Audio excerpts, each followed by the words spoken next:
Shalom Godly Family, yuk kita nikmati teh hangat, teduhkan hati, hadirkan semangat. Firman Tuhan hari ini terambil dari Markus 8 ayat 34. Lalu Yesus memanggil orang banyak dan murid-muridnya dan berkata kepada mereka, "Setiap orang yang mau mengikut aku, ia harus menyangkal dirinya, memikul salibnya dan mengikut aku." Godly Family, ada perbedaannya halus tetapi sangat penting dalam kehidupan iman, menjadi penggemar Yesus atau menjadi pengikut Yesus. Seorang penggemar mengagumi Yesus. Ia senang mendengar tentang kasih-Nya, mukjizat-Nya, pertolongannya.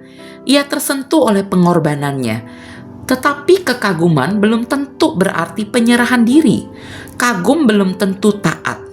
Sebaliknya, seorang pengikut melangkah lebih jauh. Ia bukan hanya menikmati Yesus, tetapi menyerahkan diri sepenuhnya kepada Yesus.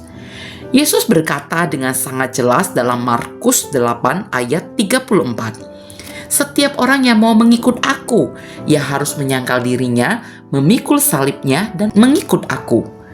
Ini bukan kalimat ringan. Yesus tidak menawarkan kekristenan yang nyaman.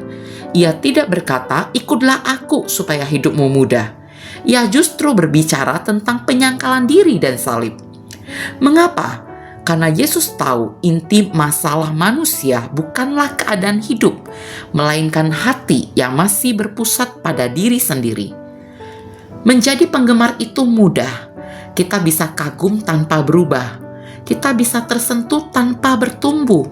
Kita bisa aktif secara lahiriah, tetapi tetap memegang kendali hidup kita sendiri.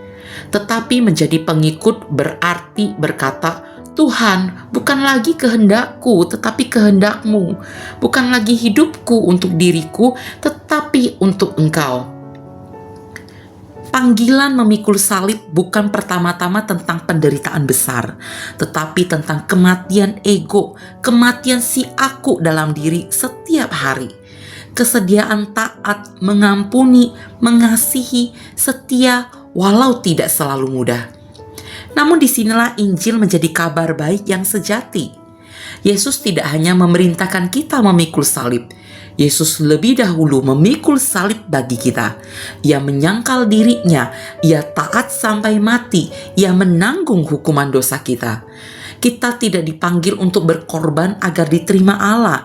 Kita dipanggil berkorban karena sudah diterima Allah di dalam Kristus Yesus. Inilah pusat Injil.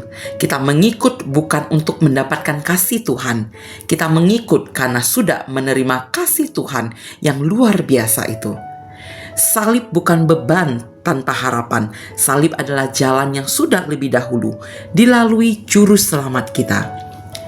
Godly Family yang terkasih, pertanyaannya bukan tentang apakah saya percaya kepada Yesus, tetapi apakah saat ini saya sungguh mengikut Yesus? Apakah Yesus hanya dikagumi atau sungguh menjadi Tuhan dalam kehidupan kita? Kiranya Roh Kudus menolong kita bukan sekedar menjadi pengagum Kristus, tetapi pengikut Kristus.